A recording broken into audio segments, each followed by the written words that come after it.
Hello again, welcome back to Strokes and Stories. Today we are exploring the fascinating world of shading, a technique that elevates your sketches from basic to breathtaking. We'll also look at the tools you'll need, including sketch pencils and elastic erasers. So let's jump right in. Let's talk with sketch pencils. They come in various grades ranging from 9H, which is the hardest and the lightest, to 9B, which is the softest and the darkest. Remember, each grade is useful for different aspects of shading, like H pencil. Hard pencils like H pencil 2H or 4H are great for fine lines. Light shading, they produce lighter marks which are perfect for creating delicate transitions in value. And for B pencils, softer pencils such as B, 2B, and 4B provide darker, richer tones. They are ideal for deeper shadows and blending. Now let's talk about elastic eraser. Also known as kneaded erasers, they are incredibly versatile tool for shading. Unlike traditional erasers, elastic erasers can be shaped and molded, making them perfect for lifting graphite and creating highlights. Here's how to use them effectively. First of all, you have to shape your eraser. Knead and shape the eraser into a point or a flat surface depending on the way you need or you want to work. Secondly, lift off graphite. How to lift graphite? Gently dab or roll the eraser over the shaded areas to lighten them or to create texture. This technique helps in achieving realistic highlights and soft transitions. Use the eraser thirdly to blend or to refine. To blend edges or refine details, it's a fantastic way to correct mistakes or add fine highlights. To achieve smooth transitions, start with a lighter tone pencil and gradually blend up the darkness.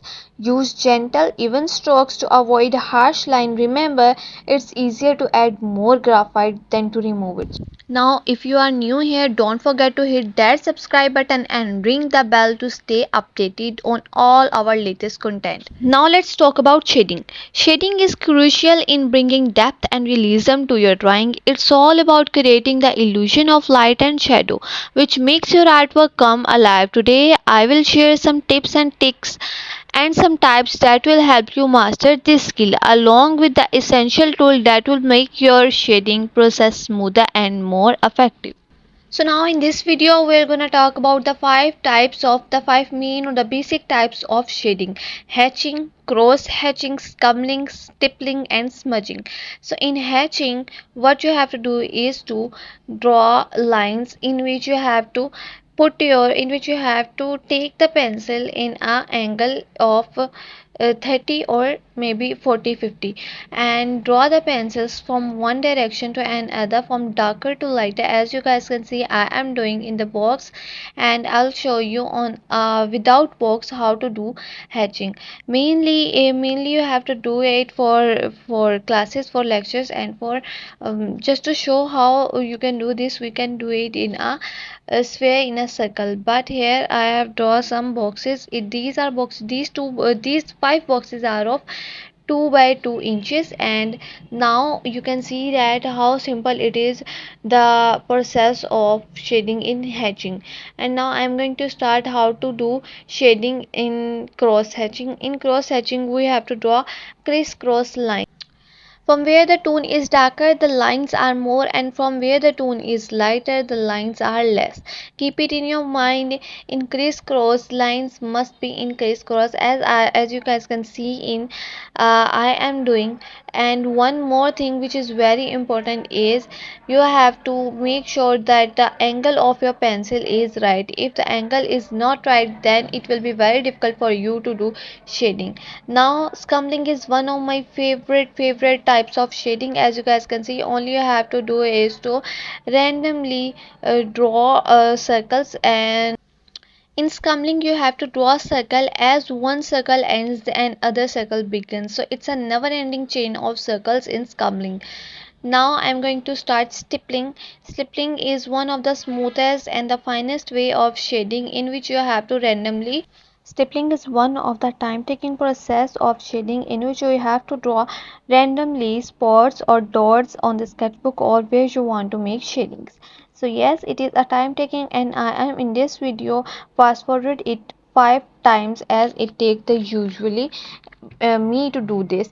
And after that we'll do smudging is one of the smoothest and the finest way of shading. Remember one thing, the angle of your pencils is very important, and secondly the tones are very important. The where the tone is darker you have to make shading dark, you have to draw or spot more dots or more lines or more smudging, and where the tone is lighter as it is looking in the one corner of each box that the tone is lighter, you especially in smudging the angle of your pencil matters.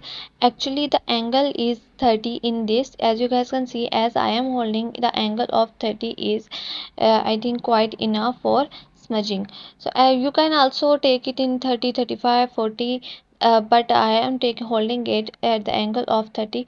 So in smudging you have to just hold the pencils at the 30 angle and then blend the graphite, blend the lead on your sketchbooks, and in this type you have to take the pressure very nicely. So here I am showing you the pencil set which I use. These are the pencils, or these are very cheap and I bought them from the market, and these are ranging from 9B to B and H to H and F. So these are the pencils which I use normally for sketching and for shading. These are very nice and very cheap in price and affordable, and yes, and these are good in quality, so you can buy them from the market. If you are from Pakistan, these will be very easily available. Now I'm going to show you the swatches of all these 12 pencils, which will help you a lot to choose which pencils you want for darker tones and which pencils you want for lighter tones. So I am just setting it in a exact and a precise way. So now I'm starting with the 8B, I'll end up with the B and then H, 2H and F. You guys can see all the swatches, the thickness, the darkness and the smoothness of all these pencils. Remember, practice is key. Experiment with different pencil grades and eraser techniques to find what works best for your styles. Over time, you'll develop your own shading methods and preferences. So, there's you have it, a quick guide to shading techniques and the tool that can enhance your artwork. Try incorporating these tips into your next sketch and see how they transform your art. If you found this video helpful, give it a thumb up and leave a comment below with your own shading tips or questions. Thanks for joining me today on. Don't forget to subscribe for more tips and tutorials. Keep creating, and I'll see you in the next video. I hope you like it and I hope you learned something. Come back and see what are the 7 tones of shading.